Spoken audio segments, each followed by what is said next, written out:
Call Vince now, toll free across America at 1-877-99-JERICHO. Around the world on Skype at Jericho Only, or you can email the show at jerichoonly.com. Okay, we're back. So,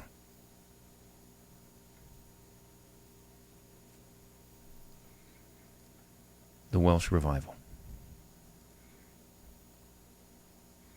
And a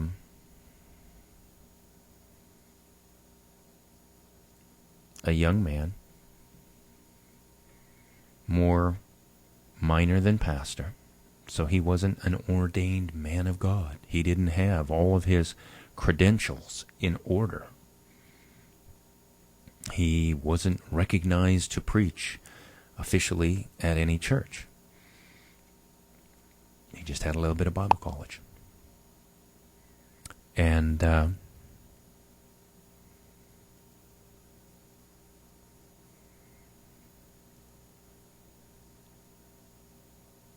all of a sudden, God broke out. All of a sudden, because this young man in Wales in 1905, when he felt the Lord move on him, despite how foolish it may have sounded,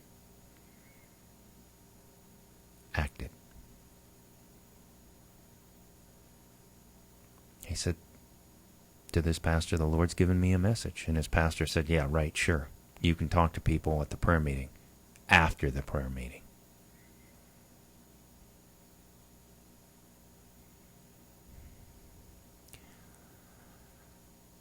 I'm not Evan Roberts.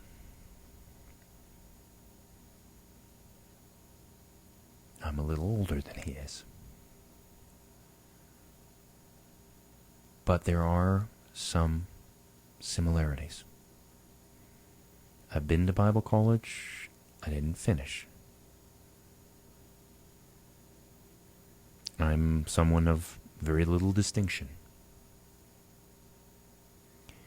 And I'm someone who is here tonight telling you that the Lord has spoken into my heart. The Lord has told me that there is going to come, or going to very soon be, a time of trying. And that we need to, as Christians, get into community. Which is really, I suppose, another way of saying we kind of need a revival. We need people in the church to get excited about the Lord again. Instead of being cold or lukewarm. To be on fire, to be excited, to be with one another again.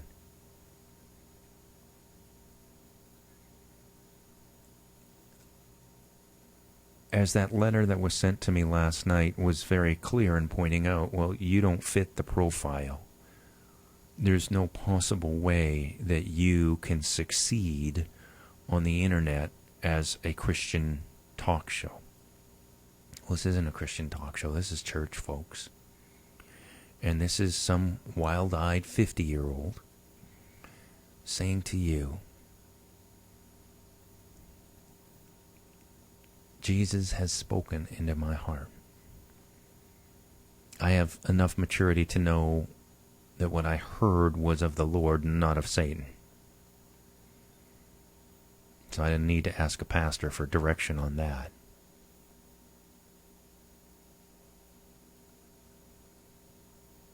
And whether you're in Southwest Missouri or Northeast Vermont, the message is the same. Now, Corrie ten Boom and others have prophesied that the last great move of God is going to start in Southwest Missouri. I'm telling you, it's going to start right here. And it's going to start tonight.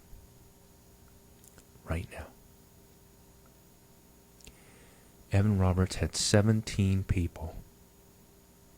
We've been running with 10, 11 all night long. Guess what? There's 17 people watching right now.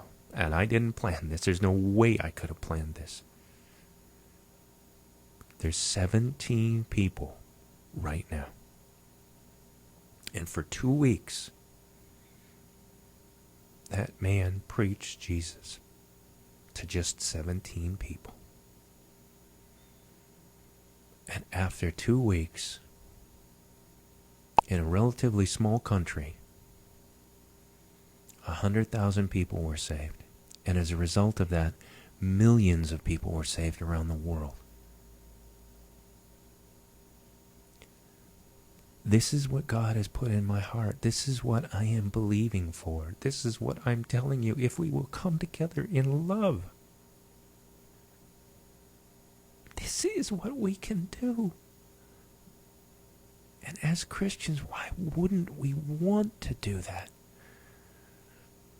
Why wouldn't we want to revive our churches? And of the 80% of people who go to our churches that really don't believe in Jesus, that really don't have a Christian worldview, would we not want them to be on fire for the Lord? So that together, rather than just 2 out of 10, there's 10 out of 10 of us now excited and on fire for Jesus. And instead of 20 out of 100 in your church, there's 100 people on fire for the Lord. Why wouldn't you want that?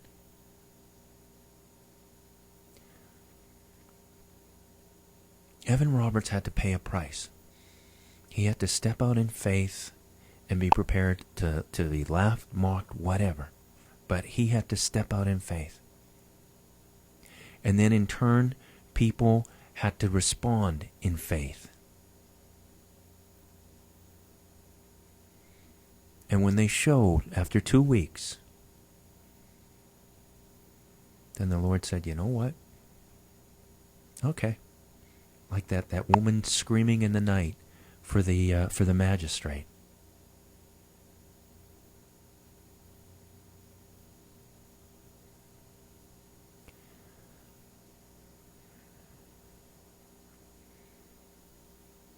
After 2 weeks, the Lord said, okay, you guys are real. You guys really want me. You're not just playing church.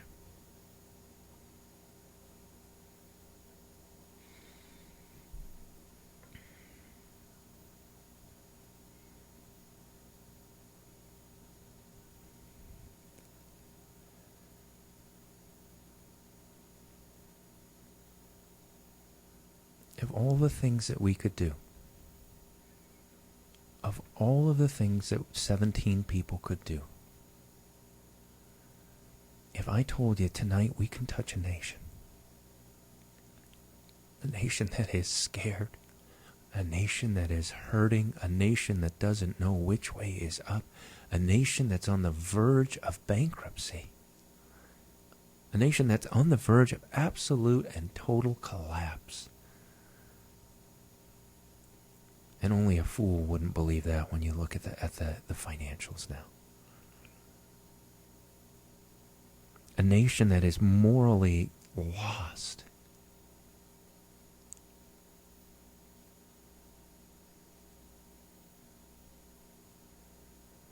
And all the things we could do. We could go on a float trip. We could have a little party in the park. We could have a little campaign rally for a Christian candidate. Or we could come together each night, pray, encourage one another, and cry out to the Lord, Father, give us souls. Not for our glory, but for yours, Lord.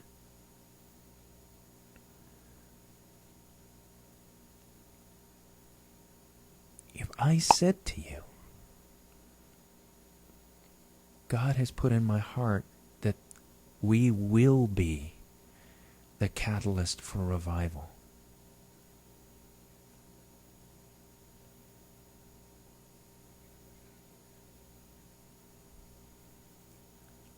now you've got to decide.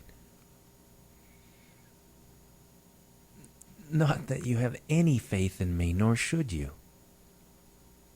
I've done nothing to deserve your faith. But will you have faith in Jesus Christ? And will you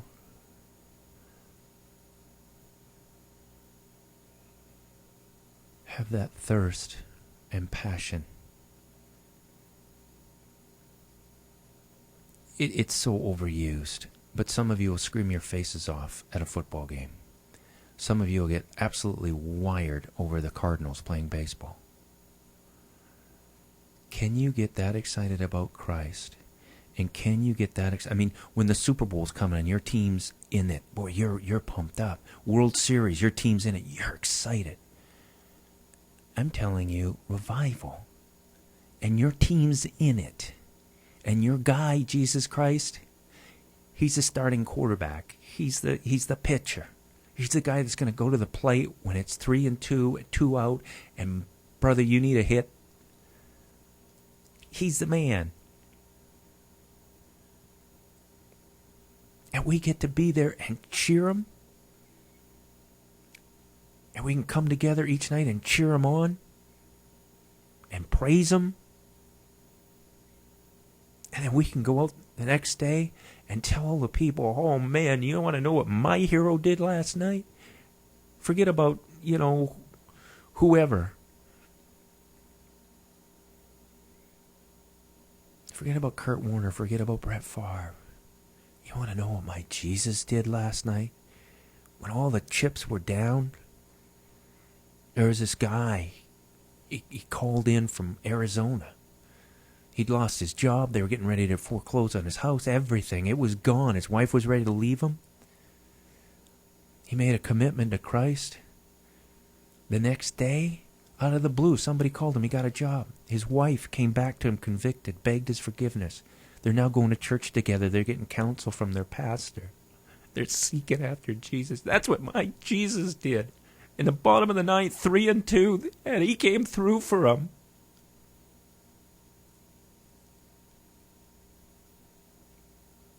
This isn't BS. Geez, that's not the same Vince Jericho on KSGF. No, it's not.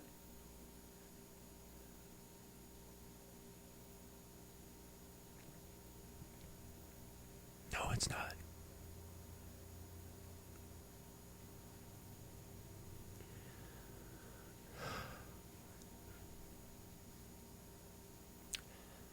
For the sake of the podcast, I need to take a break. Pray while I'm gone. We'll talk some more on the other side. It's 47 minutes past the hour. I pray that nothing I say and everything that the Lord might be doing will move on your heart right now. .com. Can you hear all that noise in the background?